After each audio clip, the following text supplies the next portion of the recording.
magnifique et vous avez pensé à faire cette journée Europe. Alors la première question que j'aimerais vous poser, donc d'abord à vous, Madame Dragou, si vous deviez retenir, je ne sais pas, un mot, une phrase, une idée qui a été développée pendant cette conférence et qui vous a semblé la plus importante.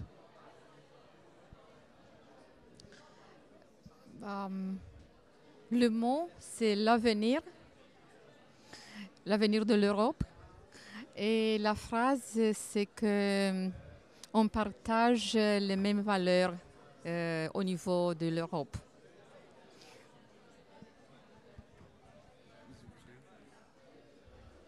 C'est difficile l'Europe, hein? Donc il faut que ce soit pris en charge par votre génération, pas par la nôtre. C'est fini, nous. Nous, on a essayé et on n'a pas vraiment bien réussi. Il faut continuer. L'Europe, c'est la démocratie et une façon de vivre que le monde entier nous envie. Le monde entier, y compris les Américains parfois. Alors, ouais, vous posez des questions à des gens qui ont essayé et qui continuent d'essayer de faire l'Europe. Dans un milieu difficile. En Europe, il y a le nationalisme qui monte. Le nationalisme, quand ça monte trop, c'est la guerre. Et puis, il y a aussi le reste du monde qui envie notre luxe, car pour eux, c'est du luxe, alors que nous, on a un niveau de vie qui est vraiment très différent de l'ensemble du monde. Alors, c'est aux étudiants ici, à l'École supérieure de commerce de Paris, de prendre en charge cet avenir européen. Nous, on a fait notre temps et, encore une fois, ce n'est pas un énorme succès. C'est sur le chemin, continuez. C'est à vous que je devrais demander. Qu'est-ce que vous faites pour l'Europe? Qu'est-ce que vous faites pour l'Europe? Alors justement, vous faites une transition parfaite vers ma deuxième question, qui est voilà, quel message concret vous voulez transmettre, alors non seulement aux étudiants de SCP Europe, mais à toute la jeune génération qui, comme vous le dites très bien, est le futur de l'Europe et même le présent. Voilà, quel conseil et même quelle demande, parce que j'ai l'impression à vos mots que c'est une demande, vous avez à faire à ces jeunes. Voilà, qu'est-ce que ces jeunes doivent faire puisqu'ils sont le futur de l'Europe? Que doivent-ils faire pour que le futur de l'Europe soit rayonnant?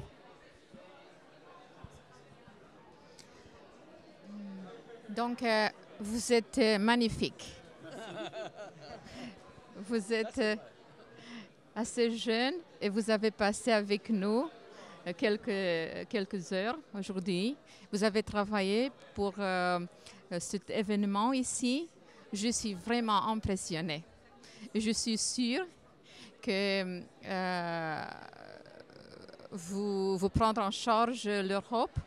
Donc l'avenir de l'Europe est sûr avec vous. Mais n'oubliez pas les valeurs fondamentales de l'Europe. C'est la démocratie, c'est les droits de l'homme, c'est le droit de parole, d'une opinion. Donc, n'oubliez pas les valeurs fondamentales de l'Europe.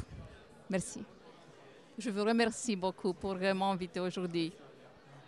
Voilà, je transmets le même message qui a été si bien exprimé. C'est à vous.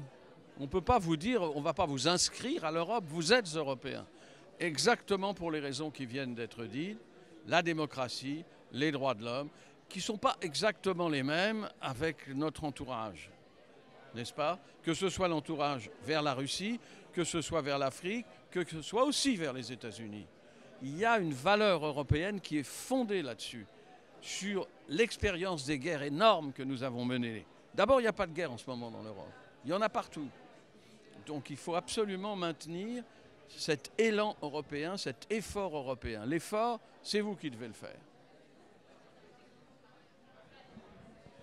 Merci infiniment pour ces quelques minutes que vous nous avez accordées et on souhaite une bonne soirée. Merci à vous.